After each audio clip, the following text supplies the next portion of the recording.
Tip number 6 is about what you are going to collect from a visitor to your website.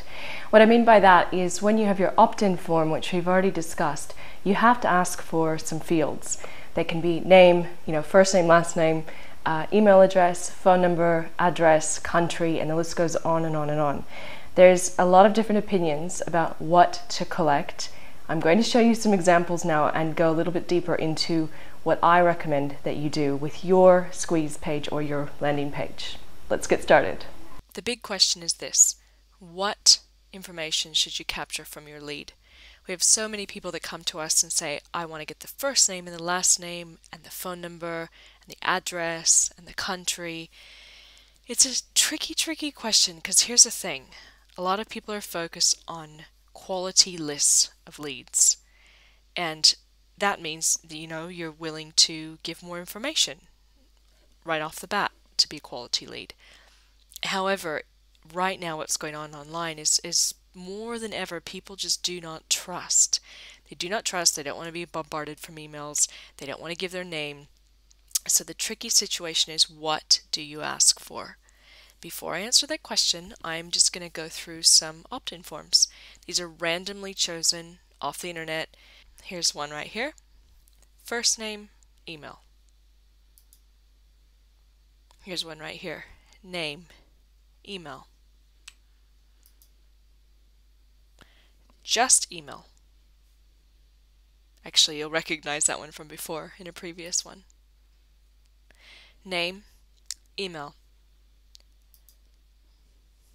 Name, email. Name, email. This one did sneak in a phone number. Notice the buttons on all of them is, by the way, they're not, they all have different calls to action on them.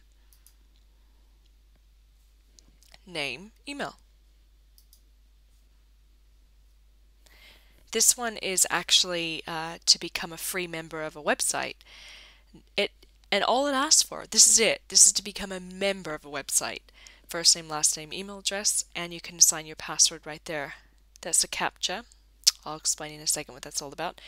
Or now more than ever, people are putting these buttons on where you can automatically sign in using your Facebook or your LinkedIn or even your Twitter accounts. Here's a CAPTCHA. Out of all the forms I just showed you, how many had a CAPTCHA? Just one, right? It was the community, because obviously a membership site wants to protect from spammers and spam bots that try and sneak in through the back door. This is not a good idea to add unless you are having a community or you're really getting problems with spam. So the commonality in all these is that basically they only ask, 90% of them are asking for your name and your email address. It's just 2 fields, that's it. This is important because when somebody comes to your website for the first time, yes, we all want quality. At the same time, though, we need to build trust. So when you have an opt-in form, ask for less, and over time build the trust, and you can ask for more details from that person with other opt-in forms and through the sales of your products.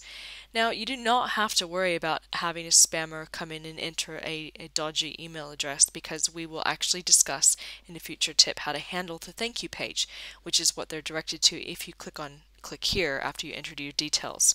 So there's a whole process that you can go through where you can protect your list and keep it clean doing that. So guys, here's the thing. Think really hard about what you want to do. If you're just getting started, to build your list, less is more. Name and email address is probably the most you would want to ask for, and ideally, in our case, we oftentimes just ask for the email because it's a really easy way for people to get to know you a little bit more through your emails and your marketing, and then decide if they want to do more with you. And the other thing too, it's proven that the less amount of these fields that you have, the more people that are actually going to sign up. So keep that in mind. Now, one point on that, if you really feel that you need to collect other details, make sure you're willing to send them something in the post. Because to ask for someone's phone number or their address and all they're going to get is a download, they're going to think, well, why? I'm getting a download. So you definitely want to send something in the post, some sort of information pack, and then therefore you have a very valid reason for collecting more. I hope this makes sense. The only tip you should take away is less is more, less fields the better. And please also keep in mind your opt-in form needs to look fantastic. Make sure you have good graphics on there as well. I'll talk to you in the next tip.